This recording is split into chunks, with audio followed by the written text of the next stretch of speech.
So, what crazy thing you gonna make us do today? I don't make us do crazy things every single time. You do. Oh, fine. You know what? Today, we're going hiking! Yeah! Up a volcano!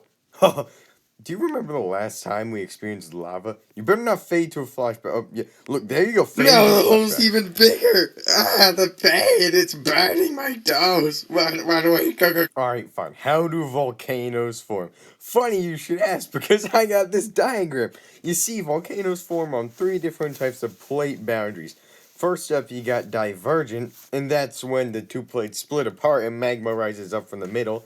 Then you got subduction zones, which is when one denser crust goes under the other and it melts.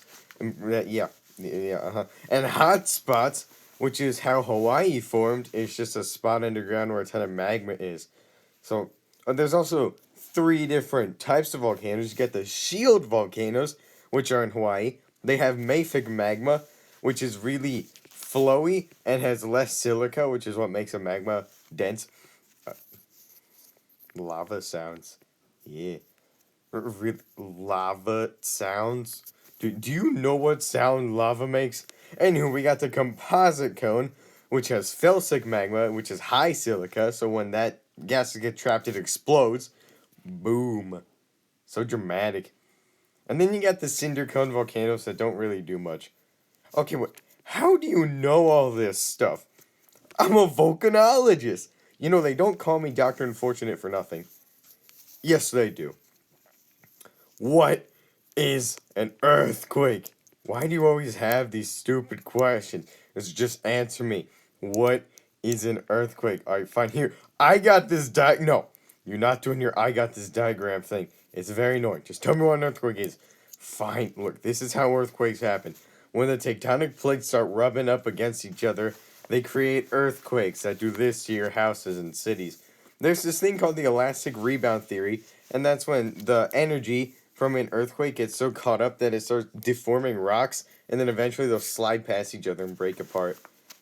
Okay, but how do earthquakes move? Well, you see, it's very simple. Earthquakes travel in seismic waves. There's two of them, the P waves and the S waves. The P wave stands for primary waves and they arrive first, and secondary waves or shear waves arrive second and then go back and forth. Now, the focus is where the earthquake originates, and the focus is directly under the epicenter, which is the spot on the earth that the earthquake can be found. And triangulation is the only way you can find the epicenter, and that's by taking three seismic stations and drawing circles around them to find the one spot that they meet, is where the earthquake happened. Okay, but how are earthquakes measured? Well, you see, you got the seismograph, which is the instrument, and the seismogram, which is how it's recorded. So are you also an earthquakeologist or whatever that's called? Actually, no. I'm a seismologist.